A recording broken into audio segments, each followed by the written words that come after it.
안녕하세요, 마왕 종타쿠입니다. 오늘은 인게이메이션 디메렉 칼날이 주인공 버프 없는 현실적인 내용이었다면 어땠을지 대한 가상 시나리오 2부입니다. 이건 한 번에 이어지는 내용이라기보단 각각의 짧은 에피소드 형식으로만 만들어 풀어올게요. 저번 영상을 보지 않으신 분들은 보고 오시는 게 이 영상을 이해하고 즐기는 데 수월하니 보고 오는 거 추천드리고요. 이 가상 시나리오 컨텐츠는 원작의 고증을 철저히 따지지 않고요, 주인공이 된 캐릭터 위주로 다시 재구성해 만들기 위해 설정 오류 있고 능력치 보정도 아주 많다는 건 명심하세요. 그럼 오늘의 가상 시나리오 시작하겠습니다. 탄지로의 귀할대 선별시험. 레이코가 오니가 된 후 기우를 만나고 나서 그의 스승이자 귀할대 교육자인 우로코다키 사콘지를 만나러 가고 있던 탄지로는 레이코가 햇빛에 닿지 않도록 또한 다른 사람들에게 노출이 되지 않도록 가방에 넣은 뒤 걸어가고 있었는데, 레이코의 몸무게는 약 40kg 정도였다 보니 솔직히 말해서 고통 그 자체였습니다. 인간의 무게 40kg이면 가벼운 편이지만 그 무게를 등에 업고 계속 걸어간다는 건 그야말로 엄청나게 힘든 일. 이 글을 쓰고 있는 종타쿠는 군대에서 완전군장한 후 행군을 했던 게 떠올랐는데, 그때의 완전군장 무게가 40kg 정도였죠. 탄지로의 집은 가난해서 좋은 신발도 없을 뿐더러 탄지로 역시 아직 성장이 덜 된 소년, 그 무게에 온몸이 쑤시고 발에는 엄청 큰 물집이 잡혀 있었습니다. 탄지로는 레이코의 가방을 잠시 옆에 내려다 두며 어우 수박 지운나 무겁네, 잠깐 업어주는 건 쉬워도 오래 걸으니까 진짜로 뒤질 것 같다. 그냥 레이코를 꺼내서 제 목줄처럼 어디 못 가게 채워놓고 데리고 다닐까? 이대로 가다간 도착하기 전에 내가 먼저 죽겠는데? 라고 생각을 했죠. 그래서 탄지로는 적당한 덩크를 구해 레이코의 목에 채웠다가 생각해보니 아무리 그래도 사람한테 목줄은 좀 심한 것 같고 논란이 좀 될 것 같기도 하니 팔목에다가 묶으려고 했는데, 레이코는 그 자리에서 자빠져 그대로 자고 있었고 아무리 끌어당겨봐도 지 스스로 움직이지 않았습니다. 탄지로는 나쁜 욕이 자연스럽게 튀어나왔고 어쩔 수 없이 레이코를 다시 가방에 넣은 뒤 사콘지의 거처를 찾아 나섰고 기우가 지도에 표시해준 곳 가까이에 도착을 했는데, 탄지로는 지옥은 지금부터라는 생각이 절로 들었죠. 왜냐하면 사콘지가 살고 있다는 곳은 깊은 산 중터, 탄지로는 레이코를 얻고 그 산으로 올라가야 한다는 것에 절망하지 않을 수가 없었습니다. 그렇게 한 걸음 한 걸음 힘겹게 산을 오르는데 하필이면 날이 저물고 인간의 냄새를 맡아오니 한 마리가 탄지로에게 다가왔죠. 탄지로는 이미 모든 체력이 다 빠진 상태라 그 오니에게 저항할 힘이 없었고 그냥 이대로 죽는 것도 나쁘지 않겠다는 생각을 했습니다. 탄지로는 가방 속에 있는 레이코에게 레이코 미안하다, 그래도 오빤 최선을 다했다, 다음 생에 태어난다면 부잣집 외동아들로 태어나고 싶다 라고 하며 눈을 감았죠. 그렇게 오니는 탄지로에게 다가왔고 탄지로의 목을 깨물려고 하는 순간 슥 한 소리와 함께 그 오니의 목은 땅으로 떨어져 버렸습니다.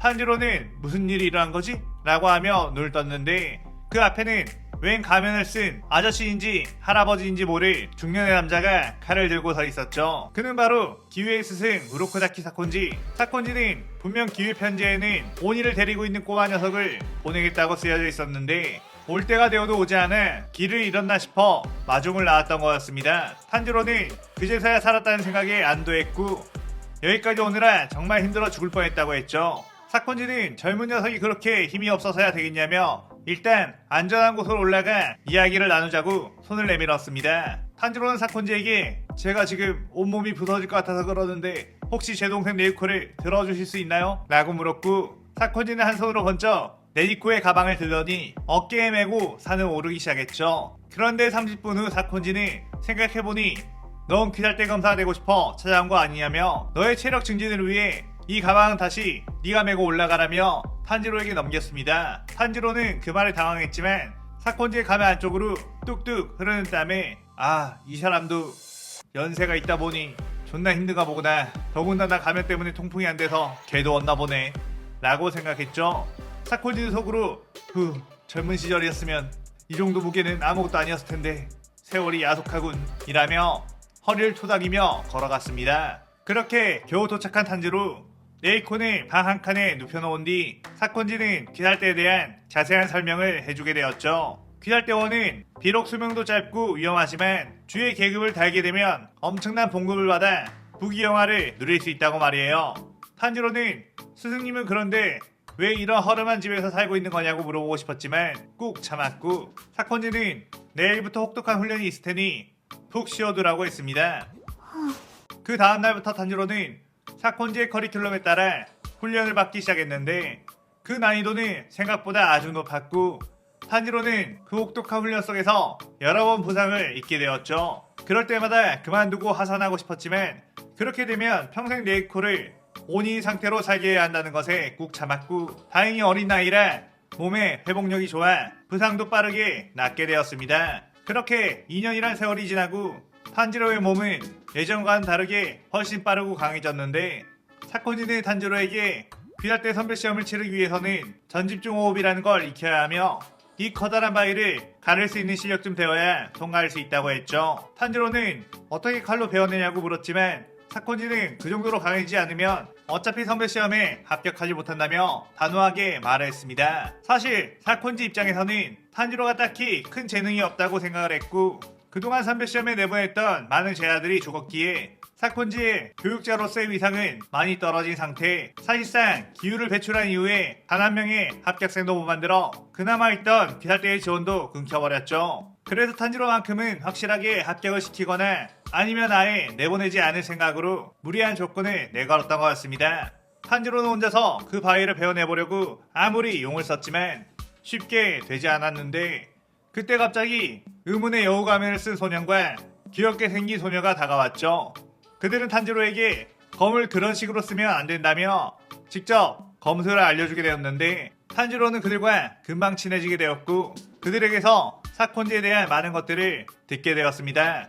사코지는 원래 귀할대 수주로서 은퇴 후 많은 돈을 받고 살았는데 평생을 사륙을 해오며 살았던 인간인지라 그 폭력성과 혈기를 못 참고 계속 사고를 치기 일쑤였고 그동안 모은 돈은 전부 합의금으로 날리고 아내까지 폭력에 시달리다가 도망을 가버렸기에 혼자 처량한 노후를 보내고 있었던 거라고 했죠. 탄지로는 그제서야 주 출신의 검사가 이 꼬라지로 살고 있는 이유를 납득하게 되었고 사비토와 마코모의 가르침으로 결국에 바위를 베어내는 데 성공하게 되었습니다. 그렇게 탄지로는 약속대로 귀살대 선별시험에 참가하게 되었고 사콘지는 그가 출전하기 전에 자신의 제자라는 징표인 여우 가면을 달아주며 이 가면이 널 지켜줄 거라고 했죠. 선별시험이 시작되자 탄지로는 오니들과 맞닥뜨려 싸우게 되었는데 한 마리 한 마리 잡는 것도 쉽지 않았지만 결국 이겨내고야 말았습니다. 그런데 갑자기 탄지로는 다리 한쪽이 너무나도 아팠고 그 부분은 사비토와 수련을 할 때 잘못 착지해서 삐끗했던 부분이었죠.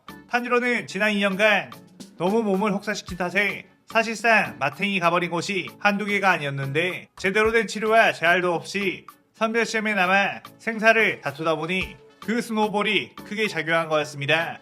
그리고 하필이면 여우 가면을 보고 찾아온 손온이 그는 예전 사콘지에게 잡혀온 온이었고 그에게 엄청난 원한이 있었는데 여우 가면을 쓴 자들은 다 그의 제자라는 거 알았고 선별시험마다 여우 가면을 쓴 인간만 공격했었죠. 탄지로는 그 온이의 강력한 일격을 무례호흡으로 막아내며 버텼고 손온이는 너는 꽤나 하는 녀석이로구나 라고 하며 조금 더 템포를 올리게 되었습니다.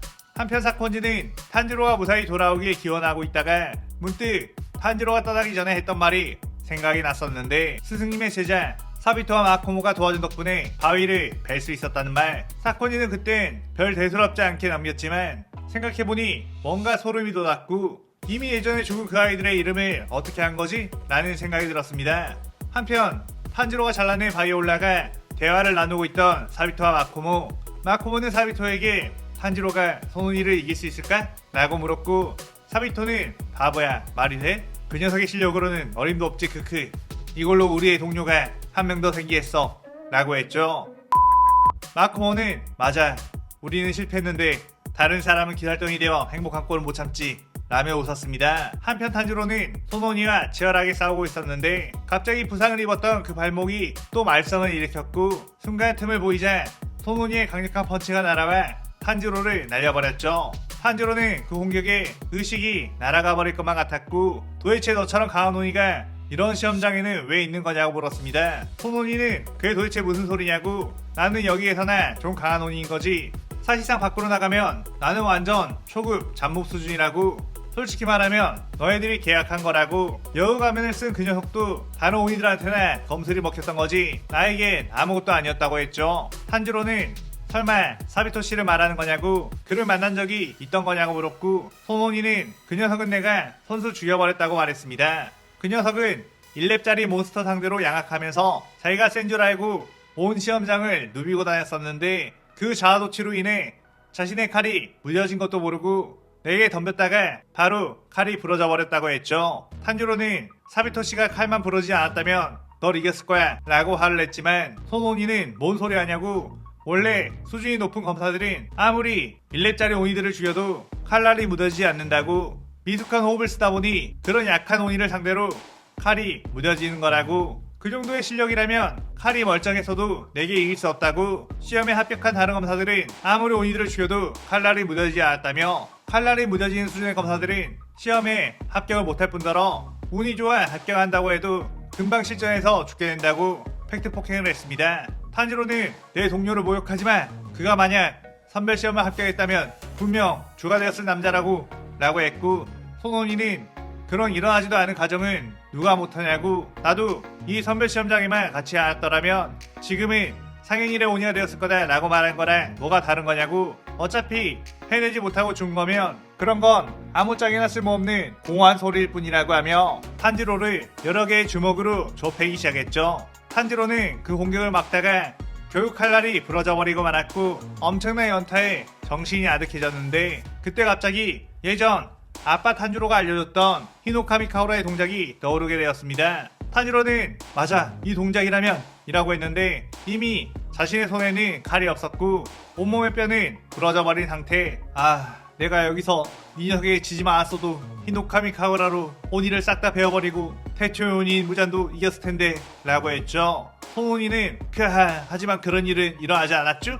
라고 하며 마지막 한 방을 탄지로에게 꽂아 넣었고, 탄지로는 순간 정신이 아득해지더니 어떤 빛에 이끌려 몸이 날아가는 것 같았습니다. 그리고 눈을 뜨자 그의 앞에는 사비토와 마코모가 있었고, 오, 탄지로 너도 왔구나, 이제부터 우린 한 팀이야 라고 반겨주며 이 시나리오가 끝이 나게 되죠. 자, 선별시험에 참가하는 과정까지를 각색해서 아주 다크하게 그려봤는데, 사실 현실적이면 사비토랑 마코모의 유령이 없어야 하지만 원래 있던 캐릭터를 없애기보다 얘네들을 현실적인 성격으로 바꿔도 재밌을 것 같아 만들었습니다. 오늘의 망소리는 여기까지. 마왕의 진정한 각성을 위해 좋아요, 구독 잊지 마세요. 오늘 영상 즐겁게 보셨다면 구독, 좋아요, 알림 설정 누르는 거 잊지 마시고요. 그럼 오늘은 이만. 사요나라.さようなら。